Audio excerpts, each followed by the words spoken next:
Millionaire CEO visits her ex-husband after 7 years. What she sees shocks her utter shock now. If you've ever made a choice you couldn't undo, you know exactly how Vanessa Cole felt the morning she drove into Cloverfield, Tennessee. The GPS on her sleek black Range Rover announced the exit with quiet authority. But her hands tightened on the steering wheel like she was gripping the edge of something she might fall from. 7 years. 7 years since she'd last seen these roads. The old water tower with the faded mural of a cardinal. The gas station with the broken letter on its sign that always read, Phil's Gas, instead of Phil's Gas and Mart. The bakery on the corner that smelled like cinnamon even from inside a sealed car. She used to love this town. She used to love the man who lived in it. Vanessa was 32 years old and had the kind of life that made other people feel inadequate at dinner parties. She was the CEO of Cole and Meridian Technologies, a firm she had grown from a 2-person startup in a Nashville studio apartment into a company worth $400 million. Her face had been on the cover of Forbes. Her phone never stopped ringing. She wore her success like armor, tailored, polished, impenetrable, and most days, that was enough. Most days. She hadn't planned to come back here. The deal with Hartfield Logistics had forced her hand. Their regional distribution hub was based in Cloverfield, and the acquisition required her personal presence, or so her legal team insisted. She could have sent someone else. A part of her knew that. But she hadn't. She'd signed the travel forms herself, booked the hotel 2 miles from the town square, and told herself it was strictly business. She did not let herself think about Daniel. The Hartfield meeting was scheduled for Tuesday morning, which meant she had Sunday afternoon and all of Monday to herself. Her assistant had offered to arrange dinners, tours, distraction. Vanessa had declined. She needed to breathe. She needed to think. She checked into the Cloverfield Inn, modest by her standards, clean and quiet, set her bag on the king-sized bed, and stood at the window looking out over Main Street with a feeling she hadn't experienced in a very long time. It felt like guilt. She'd been 25 when she left. Daniel had been 28, 2 years into building what he called something real with her.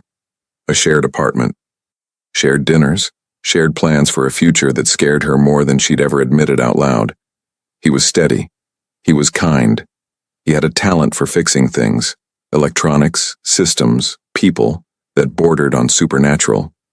And he loved her with the kind of quiet, unshakable certainty that she at 25, with fire in her veins and a business plan burning a hole in her laptop, had mistaken for limitation. She hadn't broken up with him so much as evaporated. A conversation, a suitcase, a drive to Nashville that she told herself was temporary. It wasn't. She'd thrown herself into Cole and Meridian and hadn't looked back. By the time guilt surfaced, momentum had carried her too far to return without it feeling like defeat. So she didn't. She moved forward. She always moved forward. Standing at the hotel window now, watching a little kid on a bicycle ride past the ice cream shop on the corner, she felt something shift in her chest. A loosening, a crack in the armor. She told herself it was just fatigue from the drive. She went to bed early and dreamed about nothing, which was worse than dreaming about something. Monday morning arrived gray and cool, the kind of October weather that smelled like wood smoke and endings. Vanessa pulled on jeans and a cashmere sweater, the most understated outfit she'd packed, and walked to the coffee shop 2 blocks from the inn. She needed air. She needed ordinary. The place was called Brackett's, and it was exactly the kind of small-town coffee shop she'd romanticized and then forgotten. Mismatched chairs, chalkboard menus, a wall of local art for sale, the hiss of an espresso machine operated by a teenager who looked like he was trying very hard not to mess up.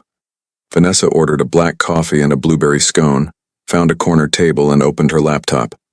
She worked for 40 minutes before she looked up. He was standing at the counter.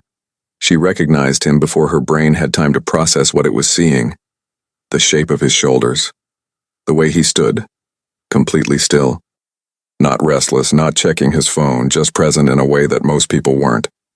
He was wearing a dark gray canvas jacket over a simple blue shirt, work boots, jeans that weren't trying to impress anyone. His hair was a little longer than she remembered. And there was something in his posture that hadn't been there before. A settled quality. like a tree that had put down roots. Daniel Merritt was 35 years old, and he looked more like himself than she had ever seen him. Beside him, half hidden behind his arm and peering out at the pastry display with enormous brown eyes, was a small boy, 6 years old maybe, dark hair that curled slightly at the ears. A dinosaur patch stitched onto the knee of his jeans. He pointed at a chocolate croissant with the focused authority of someone making a very important decision, and Daniel leaned down and said something that made the boy grin. A wide, whole-face grin that Vanessa felt from across the room like a hand pressed flat against her sternum. She stopped breathing. The boy had Daniel's jaw, Daniel's calm, and something around the eyes, a shape, a darkness, that made Vanessa's coffee cup freeze halfway to her lips. She put it down carefully. Her hands were not entirely steady. Daniel paid, took the paper bag and turned toward the door, His eyes swept the room the way a person does when they're comfortable in a space. Easy, unhurried. And then his gaze landed on her corner table, and for one full second, the entire coffee shop seemed to go silent. He didn't look away. Neither did she. 7 years collapsed into a single heartbeat. Daniel Merritt looked at Vanessa Cole the way a man looks at something he once prayed for, and eventually made peace with losing. Not with anger, not with longing, with something quieter and far more devastating. Recognition. Vanessa, he said. Just her name. No question mark. No accusation. Just the word. Spoken like a fact. Daniel. Her voice came out steadier than she deserved. The boy tugged his sleeve. Dad? Dad, can we go to the park? Daniel glanced down at his son with an expression so full of easy love that Vanessa had to look away. Yeah, buddy. Give me 1 second. He looked back up at her. I heard a tech company was buying out Hartfield. I didn't put it together until just now. I should have called ahead, she said. It sounded inadequate. It was. You didn't owe me a call. He said it without bitterness, which was somehow worse than bitterness would have been. Then he shifted the paper bag to his other hand and nodded once, a small, dignified acknowledgement of everything they weren't going to say in a coffee shop in front of a 6-year-old. Good to see you're well, Vanessa. He walked out. The boy glanced back at her once, over his shoulder, with those dark eyes that asked a question she wasn't ready to answer. Vanessa sat very still for a long time after the door closed. Her coffee went cold. Her laptop screen dimmed to black. She had come back to Cloverfield to close a deal. She had not expected to feel like the deal she'd walked away from 7 years ago had, somehow, become the more valuable one. Outside, the October wind pushed dry leaves across the sidewalk. And somewhere down the street she could hear a little boy laughing. She did not allow herself to cry. Not yet. But something in her chest had cracked open that Monday morning in Brackett's coffee shop, and no amount of forward momentum was going to seal it shut again. She stayed at that corner table for another hour, staring at nothing before she finally closed her laptop and walked back to the inn. The boy's eyes stayed with her all the way there. Like and subscribe if you believe that the things we walk away from have a way of finding us again. Because this story is only getting started. Vanessa did not sleep well Monday night. She lay in the king-sized bed at the Cloverfield Inn and stared at the ceiling and tried to organize what she felt into something manageable. She was good at that. Compartmentalizing, labeling, filing emotions away in neat folders where they couldn't interfere with function. It was a skill she'd developed early and refined thoroughly. It had made her an exceptional CEO. It had made her a terrible partner. She kept seeing the boy's face. At 6 in the morning, she gave up on sleep, made coffee with the in-room machine, and sat at the small desk by the window with her phone. She told herself she was checking emails. Instead, she found herself typing Daniel Merritt into a search bar for the first time in 7 years. The results were modest by the standards she was used to. No Forbes profile, no LinkedIn network of 500 connections. What came up instead was a small local business listing, Merritt Technical Services, Cloverfield, TN, a sparse web page with a contact form and a short paragraph that read, Independent Systems and Infrastructure Consultant, specializing in legacy network rehabilitation, custom hardware solutions, and small business technology support, serving Cloverfield and surrounding communities since 2019. There were no client testimonials, no flashy branding, no pitch, but there was a section at the bottom of the page that stopped her cold: community services. It listed almost as an afterthought a series of pro bono projects: the Cloverfield Public Library's network overhaul, a free diagnostic clinic for local small businesses run out of the community center every third Saturday, and something called the Merit Youth Tech Initiative, a free after-school program teaching basic electronics and coding to kids ages 8 through 14. Vanessa read it twice. Then she put her phone face down on the desk and finished her coffee standing up, looking out the window at a town still mostly asleep. She had built a company that generated millions. Daniel had built something quieter, something that fed people who were hungry for a different kind of resource. She wasn't sure, sitting there at 6 in the morning with cold feet and a hollow feeling behind her ribs, which of them had built the more important thing. The Hartfield meeting went smoothly. It always did when she was the one running it. Vanessa sat at the head of the conference table in a charcoal blazer and heels, walked their legal team through the acquisition terms with calm precision, and answered every question without hesitation.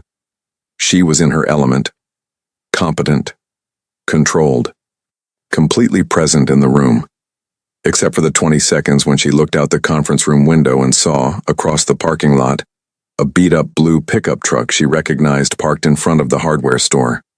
And beside it, a small figure in a red jacket, handing a paper cup of something to a man crouched down beside what looked like an open electrical panel on the side of the building. Daniel. And the boy, Liam. She'd heard Daniel use the name once softly in the coffee shop. Liam, passing his father coffee while Daniel worked, 6 years old and already learning the shape of his father's world. Vanessa looked away, focused, closed the deal. But that evening, walking back to the inn along Main Street instead of taking the car, she passed the hardware store deliberately. She told herself she was getting air. She was not getting air. The electrical panel was closed now, the truck gone, but on the sidewalk in front of the store, drawn in chalk, impermanent, already half smudged by foot traffic, was a small dinosaur. T-Rex. Carefully rendered, 3 feet tall, with what appeared to be a tiny top hat. She stood there looking at it for longer than made any rational sense. The hardware store owner, a man in his 60s with a white beard and kind eyes, came out to flip his sign to closed and noticed her standing there. "That's Liam's," he said with the ease of someone talking about the weather. "Comes by with his dad every week. Kid's got talent. Daniel always lets him bring the chalk." "How old is he?" Vanessa asked, and her voice came out carefully neutral. "Just turned 6 in August," the man smiled. "Good kid.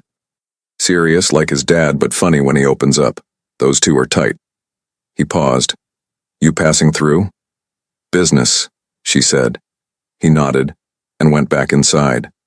Vanessa looked at the chalk dinosaur for another moment. Then she took a picture of it with her phone. She didn't know why. She put the phone in her pocket and walked back to the inn with her jaw set and her eyes forward, and something enormous pressing against the inside of her chest, looking for a way out. That night she called her best friend and COO Priya Shankar, who picked up on the second ring because Priya always picked up on the second ring. "How's the acquisition?" Priya asked. "Done. Signed this afternoon." "Good. You sound terrible." "I saw Daniel." A silence. Priya had been there. 7 years ago for the aftermath. She knew the whole shape of it. "Okay," she said carefully.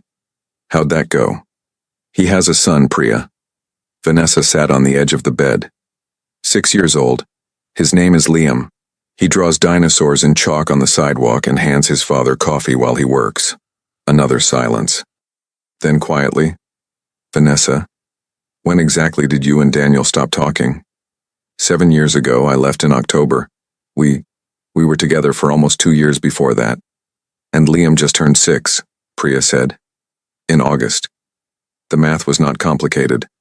Vanessa closed her eyes. "I need you to not say anything else right now," she said. "Okay," Priya said. "I'm here." Vanessa sat on the edge of that bed for a long time, phone pressed to her ear, listening to her best friend breathe on the other end of the line while the numbers arranged themselves in her mind like a sentence she didn't want to finish reading. She had left Cloverfield in October. 7 years ago. Liam was 6 years old, born in August. 9 months after October was July. She hadn't known. She had told herself for 7 years that she had left cleanly, that there was nothing unfinished, that Daniel had moved on and built a life, and she had built a different one, and both of those things could be true at the same time without anyone being wrong. She had believed that. Sitting in the dark of a hotel room in the town she'd run from, she understood, with the particular cold clarity of someone finally reading a letter they'd been avoiding for years, that she hadn't left cleanly at all. She had left everything. "Priya," she said finally, her voice very quiet. "I think I need to stay a few more days." She didn't go to find him.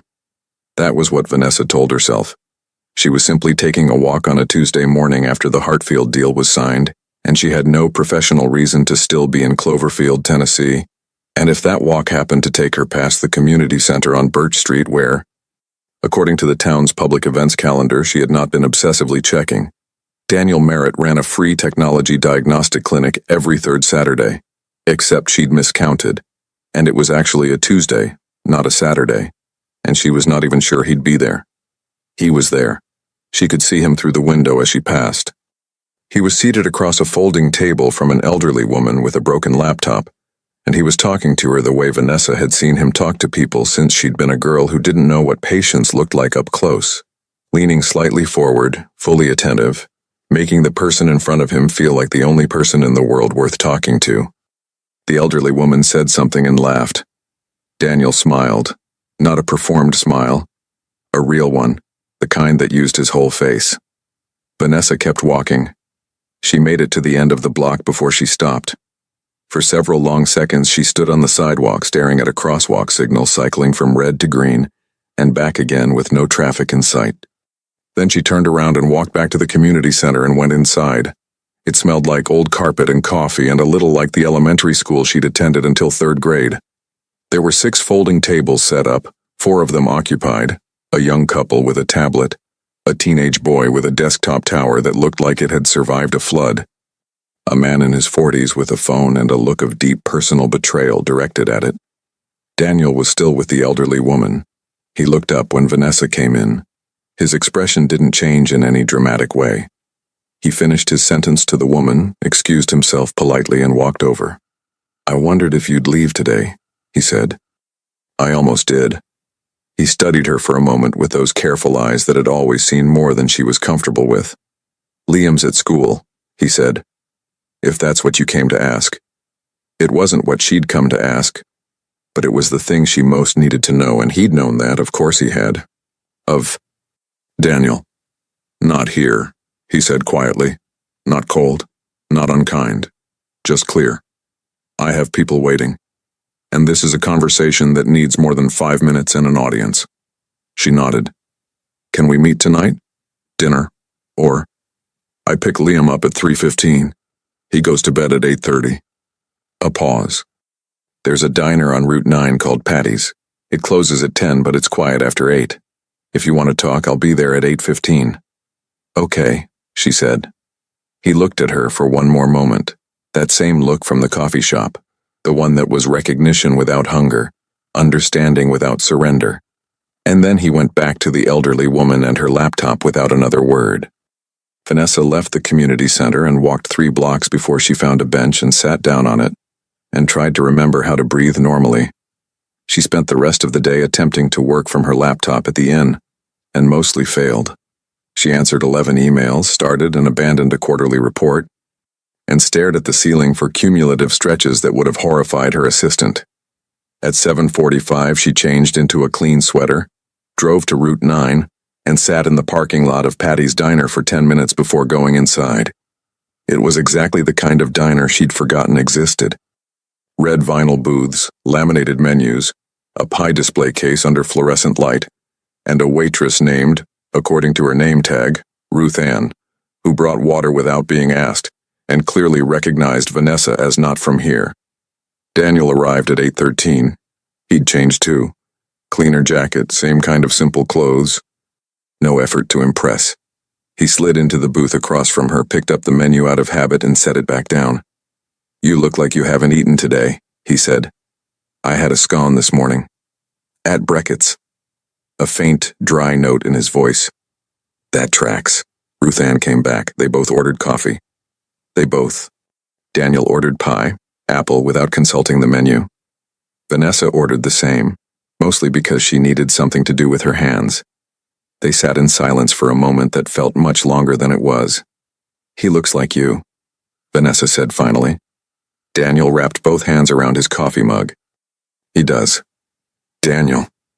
She made herself hold his eyes. Is he mine? The word sat on the table between them like something breakable. Daniel looked at her. Really looked at her, the way he always had, all the way through. And then he exhaled slowly. He knows about you, he said. Not everything. Enough. He knows your name. He knows you existed. A pause. He knows you left. It wasn't an answer. It was something more honest than an answer. It was the shape of all the years that had passed, and all the conversations she hadn't been part of, and all the bedtime questions Daniel had answered alone in a house she'd never seen. Does he? Her voice broke just slightly on the edge of the word. She steadied it. Does he ever ask about me? Daniel was quiet for a long moment. The pie arrived. Neither of them touched it. Once, Daniel said finally. Last spring. He asked why some kids have moms and he doesn't. He looked down at his coffee. I told him that some families are built differently, and that his family was built around love, and that was the most important part. Vanessa pressed her lips together hard. What did he say? She asked. He thought about it for a minute. A small, private smile crossed Daniel's face. Then he asked if we could get a dog. A sound came out of Vanessa that was almost a laugh, and almost something else entirely. Did you get one? She asked. No. We got a fish. He paused. His name is Captain Scales. Liam chose it. This time the almost laugh won. It lasted only a second, but it was real, and when it faded, the silence it left behind was different from before. Softer. Less like a wall and more like an open doorway neither of them was quite sure how to walk through. Daniel looked at her. Why did you come back, Vanessa? And I mean really. Not the acquisition. She was quiet for a long moment. Outside, a car pulled into the parking lot, and its headlights swept across the window like a slow searchlight. I don't know, she said. I think I needed to see if I'd ruined it. She paused. Everything. And? His voice was even. Not baiting her.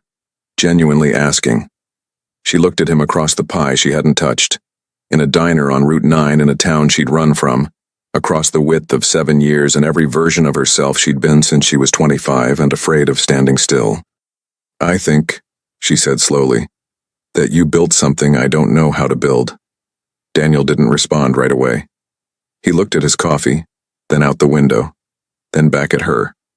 And in his expression she saw something that hadn't been there in the coffee shop, hadn't been there in the community center. A small, careful opening. Not forgiveness. Not yet. Not an invitation, but the beginning of something she didn't have a word for yet. Liam has a school thing on Friday, he said finally. A little fall showcase. They make the kids do presentations about something they love. He paused. He's doing his on how dinosaurs might have used camouflage. Vanessa looked at him. That's very specific. He's a very specific kid. A beat. I thought you should know, in case you were still going to be in town. He didn't say she was welcome. He didn't say she wasn't. He left the space open, which was the most honest and most terrifying thing he could have done. Vanessa drove back to the inn that night, gripping the steering wheel again, but differently than she had on the way into town. Not like someone afraid of falling. Like someone who had already fallen, was already in the air, and was only now beginning to understand how far down the ground was. She did not know what Friday would bring.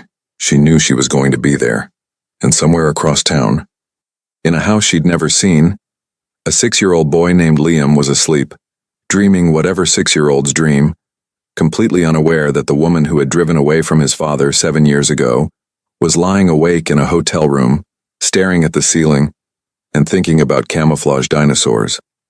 The crack in the armor had become something else entirely. It had become a question she didn't know how to stop asking. And by Friday, one way or another, she was going to have to face the answer. Friday came the way important days always do, too fast and too slow at the same time.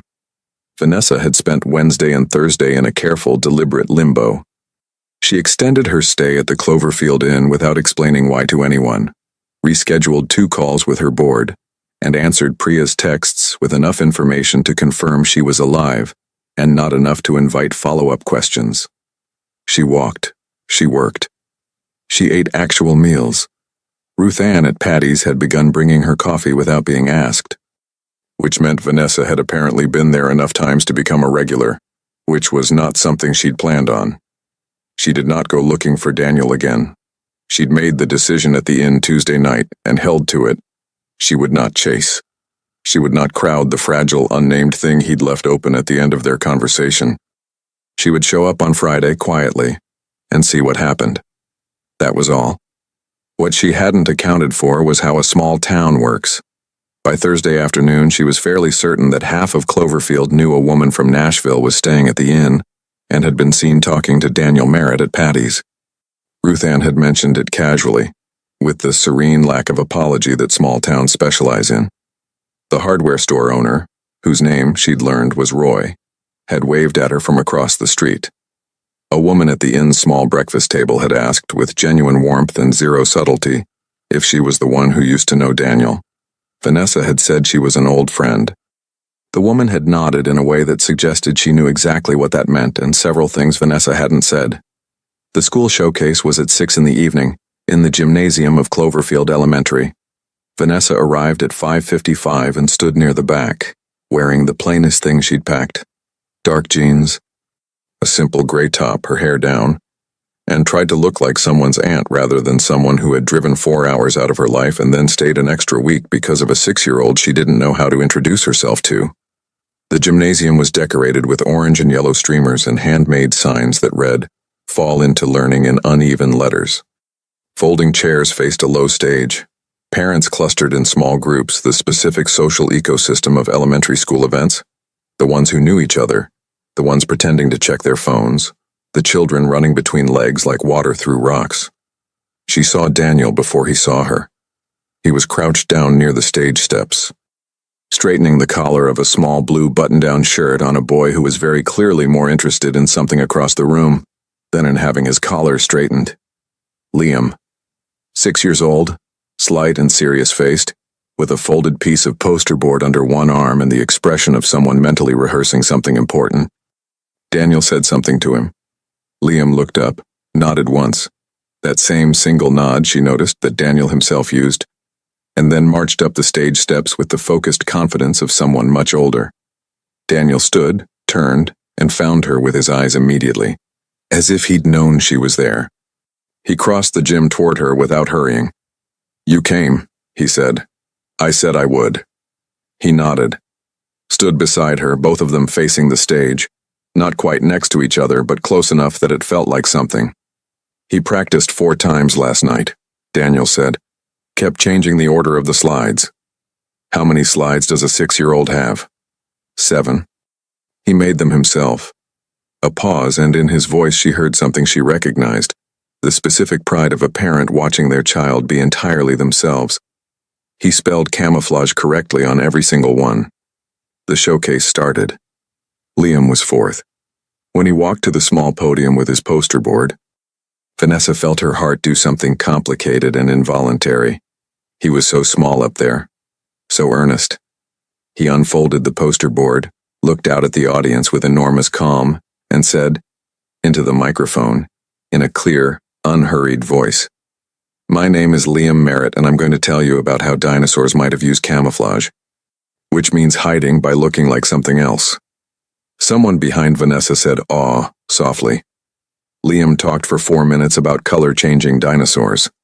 He had clearly done real research, cited 2 picture books and 1 documentary, and ended with the observation that, if dinosaurs could hide that well, maybe that's why it took humans so long to find their bones. He folded his poster, nodded at the audience the way Daniel nodded, and walked off the stage. Vanessa realized she was smiling. Actually smiling. The involuntary kind. The kind she couldn't have stopped if she'd tried. Daniel looked at her sideways. He saw it. He didn't say anything, but something in his expression shifted the way it had at Patty's. That small, careful opening. Afterward, in the hallway outside the gym, while parents collected children and someone tried to break down the streamers, Daniel brought Liam over. Vanessa felt her entire nervous system go quiet in the way it did before something significant. Liam looked at her with his father's eyes and said nothing. "Liam," Daniel said, "this is Vanessa. She's someone I knew a long time ago. She saw your presentation." Liam studied her with the frank, unblinking assessment that 6-year-olds deploy without mercy. "Did you like it?" he asked. "I thought it was the best one," Vanessa said. "The point about the bones was very smart." Liam considered this. "I know," he said with zero false modesty, and then looked at his father. "Can we get hot chocolate?" Daniel's mouth curved. "Yeah, buddy, we can get hot chocolate." He looked at Vanessa. "Breckett's does a good one, if you want." It was not a grand gesture. It was hot chocolate at a coffee shop on a Friday night. It was the smallest possible next step. She took it. The three of them walked the 2 blocks to Breckett's in the cool October dark, Liam between them, not holding anyone's hand, maintaining his 6-year-old dignity, narrating additional facts about dinosaur camouflage that hadn't made it into the presentation due to time constraints. Vanessa listened. She asked questions, real ones.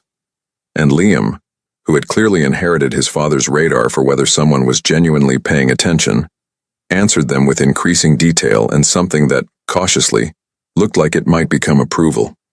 He did not warm to her, not that night. But he allowed her presence without resistance, which Daniel later told her, quietly at the counter while Liam arranged marshmallows in his hot chocolate with architectural precision, was significant. "He doesn't do that with everyone," Daniel said. "Do what?" "Talk." A pause. "He's careful with people. Always has been." She looked at Liam, who was now constructing what appeared to be a marshmallow fortress. "Like his father," she said. Daniel looked at her. "Yeah," he said quietly. "Like his father." She drove back to the inn that night with the windows down despite the cold, because she needed to feel something uncomplicated. And the night air was the closest thing available. She had not cried. She was not going to cry. She was, however, going to sit with the particular weight of having watched a small boy explain camouflage to a gymnasium full of strangers, and felt somewhere in the marrow of her that she had missed something irreplaceable. She had missed 6 years. She was not going to miss what came next, whatever that was. 3 days after the school showcase, Daniel called her. She was in the parking lot of the inn, about to finally actually drive back to Nashville, bags in the trunk, checkout receipt in her jacket pocket, resolve firmly assembled. Her phone rang. She looked at the screen. Set her keys on the roof of the car. Answered. "Liam asked about you," Daniel said without preamble. She leaned against the driver's side door. "What did he ask?" "He asked if you were coming back." A pause. "I told him I didn't know." Another pause. Briefer. "He said that was a bad answer." Despite everything, she laughed. "He's not wrong." "No." The word carried a complicated weight. "He's usually not."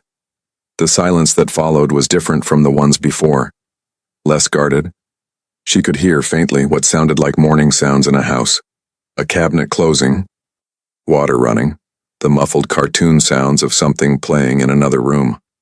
"He's home today," Daniel said. "Teacher work day." "Are you working?" "From home. I have a remote diagnostic at 10, but otherwise."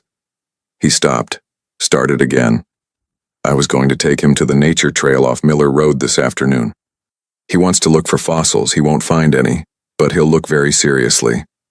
The image of it moved through her like warm water. "Daniel," she said carefully.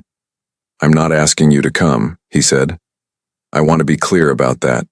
I'm not doing this in a way that puts pressure on him, or on you." He exhaled. "But I've been thinking since Tuesday, since the diner, and I think there are things you deserve to understand about the last 6 years that I haven't told you yet. Things that matter. And I think..." He paused again, long enough that she heard Liam say something unintelligible in the background, and Daniel murmur a response. I think you came back here for a reason, Vanessa, and I'm tired of being careful about that. Her keys were still on the roof of the car. Her trunk was still full. Nashville was 3 hours south. What time is the nature trail? She asked. 2 o'clock. I'll be there. She unpacked her trunk. Called the inn, got her room back. Called Priya, who said I see in a tone that contained multitudes, and then said, be careful, in a tone that contained even more. The Miller Road Nature Trail turned out to be a gentle 2-mile loop through woods that had gone golden red with October, the kind of New England adjacent fall color that Tennessee occasionally managed to produce like a surprise gift. Liam had brought a small backpack containing, Vanessa would learn over the course of the afternoon, a fossil identification guide, library copy, a magnifying glass, 3 granola bars, and a folded piece of paper with hand-drawn diagrams of what he hoped to find. He did not find any fossils. He found 3 interesting rocks. A shed snakeskin that he treated like a holy artifact, and a mushroom formation that he photographed carefully with Daniel's phone. He narrated most of the walk in a steady, focused stream directed primarily at his father, with occasional factual announcements redirected at Vanessa when the information seemed too significant to withhold. That bark pattern means this tree is really old, he told her, pointing at an oak with the magnifying glass. How can you tell? She asked. He explained. It was accurate. She didn't know enough about trees to be certain, but the confidence was persuasive. By the halfway point of the trail, Liam was walking slightly closer to her than he had been at the start. Not deliberately, not consciously. The way children's bodies make decisions that their minds haven't caught up to yet. Vanessa noticed and said nothing and kept listening to everything he said. They sat on a fallen log near a creek to eat the granola bars. Liam ate his with efficient focus and then waded, shoes and all, into the shallow edge of the creek to look for creek fossils, which Daniel told her was not a category Liam had accepted did not exist. Sitting beside each other on the log while Liam lectured a passing leaf about geological time, Daniel said quietly, I need to tell you something. The creek moved past them. The trees held their gold. When you left, Daniel said, I didn't know either. I want you to understand that. I found out about Liam 3 months later, and by then, he stopped, let out a slow breath. I had your number. I had Priya's number. I thought about it. He looked at his hands. But you'd been clear about what you wanted. And I told myself, I was afraid, Vanessa. Not of raising him. I was afraid that if I called you, you'd come back for the wrong reason, out of obligation. And I'd spent enough of my life watching people stay somewhere out of obligation to know what that does to everyone involved. She didn't speak. So I made a decision, he said. And I've spent 6 years being at peace with it and 6 years second-guessing it at 3 in the morning. Both things at the same time. He looked at her. He's mine. He's always been mine. That's not something I want to renegotiate. But I've thought, since the coffee shop, that you deserve to know, and he deserves to have the option, when he's old enough to choose. The words landed the way truths land when they've been a long time coming, not like a blow, but like the release of something held under pressure for too long. She felt tears, finally, and didn't stop them. Let 2 fall without comment and then pressed her fingers to her eyes and steadied. I would have come back for the wrong reason, she said. You were right. Maybe, he said, but you're here now. Across the creek, Liam had found a rock he appeared to consider extraordinary. He turned around and held it up. Dad, look, it has a stripe. I see it, Daniel called. It could be a fossil stripe. It could be, Daniel agreed, with the specific parental gift for making the possible feel probable. Liam tucked the rock carefully into his backpack and waded back toward them. He stopped in front of Vanessa and held out the rock. You can look at it if you want, he said. This was said with the gravity of someone offering something genuinely precious. She took it with both hands, examined it with the seriousness it deserved. The stripe is very clear, she said. Good find. Liam looked at her for a moment. That long. frank look, and then sat down on the log between them, not pressed against either one of them. Just there, in the middle, eating the last third of his granola bar and looking at the creek. Vanessa held the striped rock and felt something break open in her chest that was entirely different from the crack that had started in Brackett's coffee shop 9 days ago. That crack had been pain. This was something else. Something she didn't have the right word for yet, but that felt, terrifyingly and unmistakably, like the beginning of being someone she'd given up on becoming. Daniel was watching her. She could feel it, without looking. "Vanessa," Liam said suddenly. She looked at him. "Yeah?" He kept his eyes on the creek, chewed his granola bar. "Do you know what dinosaurs were the best at camouflage?" "I don't," she said. "I was hoping you'd tell me." He told her, all the way back to the car. That night, after she'd dropped them at Daniel's house, a small blue Craftsman on Elm Street with a porch and a window box full of October mums. Exactly the kind of house she should have seen coming. She sat in her car at the curb for a moment longer than was necessary. The porch light came on.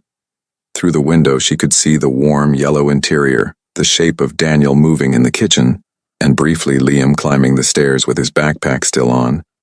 Fossil rock almost certainly inside. She had a choice to make. She'd known it all week, but sitting at the curb on Elm Street on a Tuesday night in October, it became concrete and specific and no longer deniable. She could go back to Nashville. Back to the company, the board meetings, the Forbes covers. The life she'd built so carefully and thoroughly that it sometimes felt less like a life and more like a monument to the decision she'd made at 25. Or she could stay. Not forever. Not with certainty. Not with any promises she didn't have the right to make yet. But stay, be present, learn what it meant to be in this town, in this boy's life, in whatever careful and honest thing was growing between herself and the man she'd once been too afraid to love properly.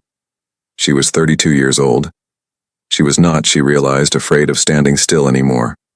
She started the car, drove to the inn, sat at the desk by the window and opened her laptop and wrote an email to her board that she'd been composing in her head for 9 days.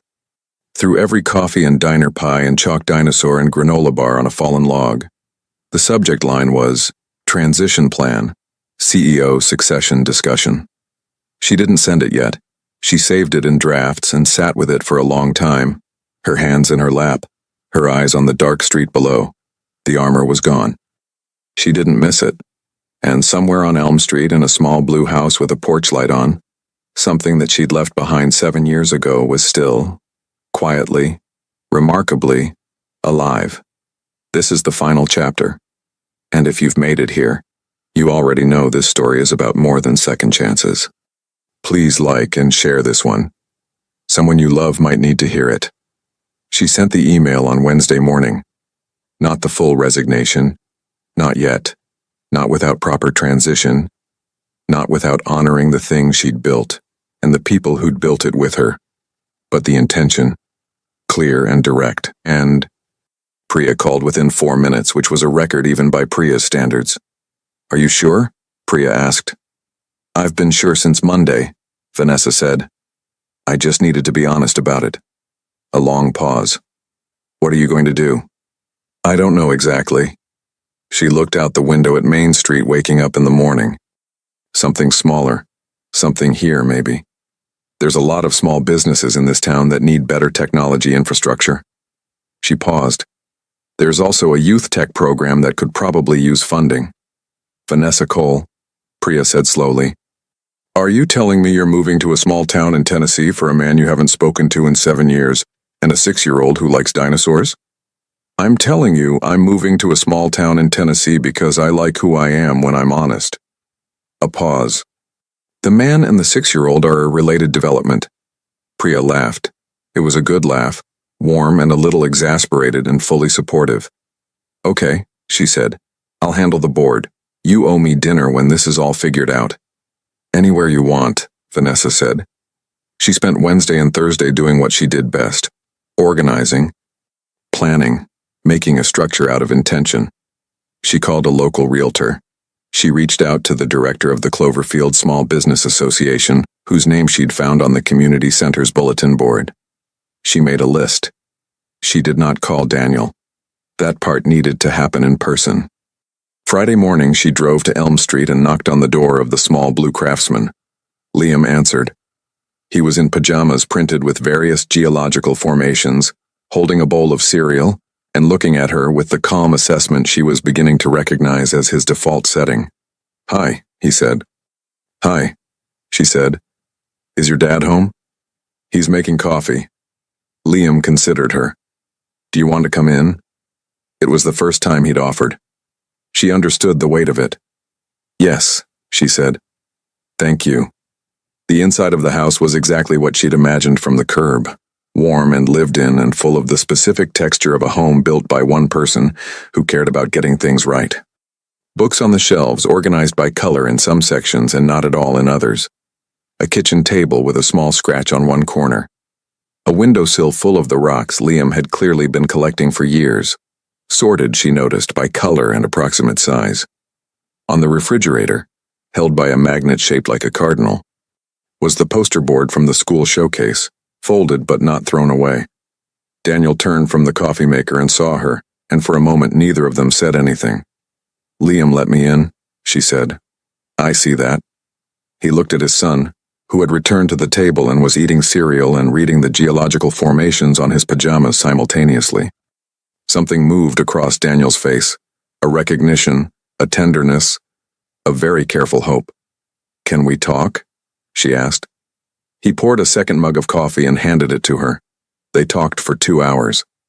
Liam moved from the table to the living room floor, where he arranged the week's fossil walk rocks into a display formation and provided occasional commentary on their conversation from across the room. Not because he was listening, but because he had observations that were time-sensitive.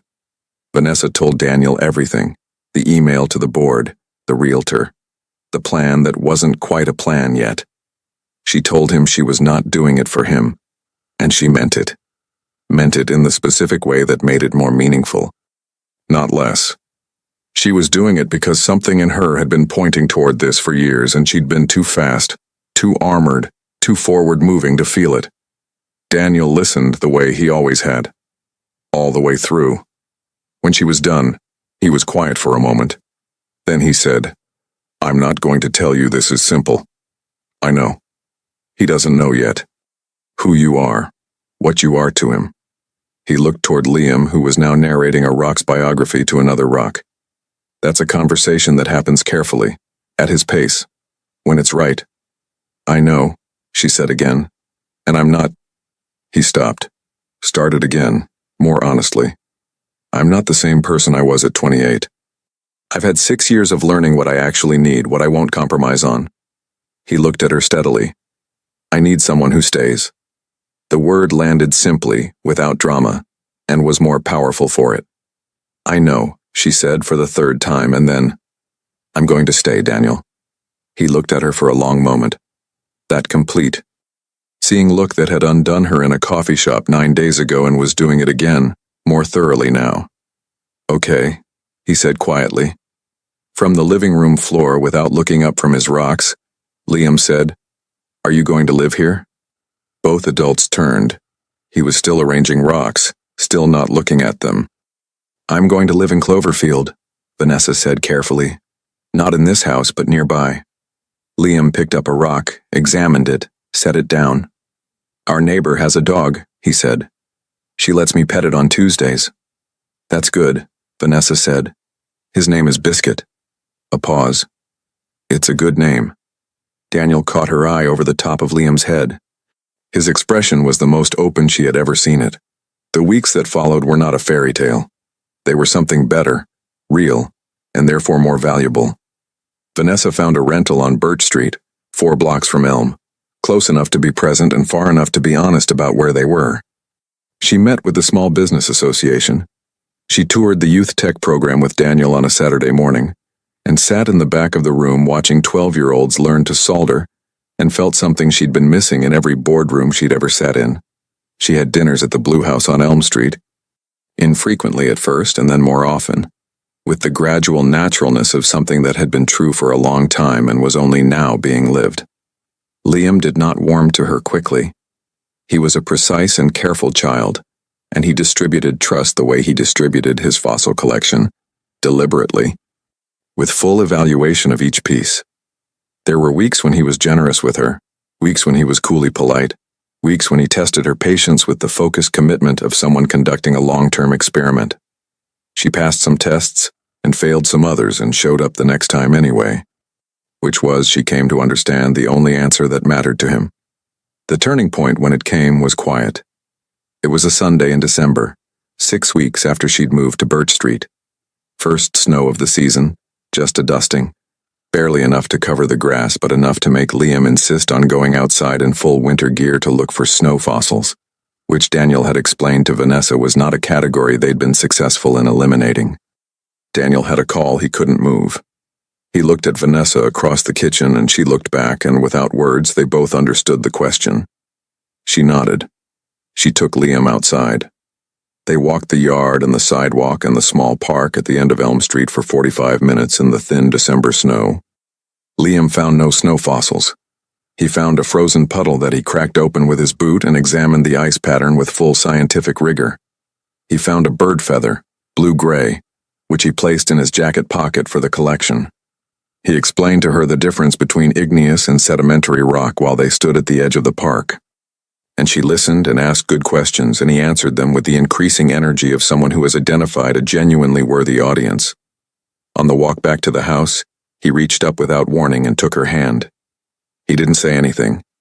He just held her hand, looking at the sidewalk, stepping carefully around the frozen patches.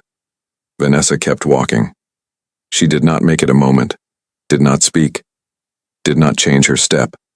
She simply held his hand, small and serious and warm inside a blue mitten, and walked him home through the December snow. When they got to the porch, he let go and stomped his boots on the mat and said, "I think the ice pattern might have been a kind of fossil, just a temporary one." "I think you're right," Vanessa said. He went inside. She stood on the porch for 1 breath, 2, 3, feeling the cold and the quiet and the full, specific weight of what had just happened, before she followed him in. Daniel was off his call. He saw her face when she came through the door. He didn't ask. He knew. He handed her a mug of coffee, hot, already made, and she took it and stood in the kitchen of the small blue craftsman on Elm Street, in the town she had run from and returned to and decided to build a life inside of, and listened to Liam narrating his findings to Captain Scales in the next room. The fish, against all probability, was still alive. That spring, Vanessa launched Merritt & Cole Community Tech, a consultancy that funneled 40% of its profits directly into the youth program and the community clinic. She and Daniel kept 2 last names on the door, not as a romantic statement, but as an honest one. They had built something together, and the building had taken both of them. The rest of the story, the personal parts, the slow and careful parts, they kept private. It was theirs. Liam, who turned 7 in August, presented his second school showcase that fall on the topic of how certain fish use their fins like hands. He credited 1 book, 1 documentary, and Vanessa as a research contributor, because she had, in fact, spent 40 minutes with him at the library, researching axolotl regeneration the week before. Ruth Ann at Patty's said it was the sweetest thing she'd heard all year. Vanessa was inclined to agree. She had spent 7 years building something she thought was the most important thing she would ever make. And it was remarkable, and it was real, and she was proud of it. But the most important thing she had ever made was smaller than a Forbes cover, and quieter than a board meeting, and wore geological pajamas, and held her hand in the snow on a Tuesday morning, and called it a temporary fossil and went inside. She had been a woman who moved forward because standing still felt like defeat. She understood now what she hadn't at 25, that some things worth having require you to stop, to stay, to let yourself be seen by the people who already know what you are. She had come back to Cloverfield to close a deal. She had stayed to open something else entirely.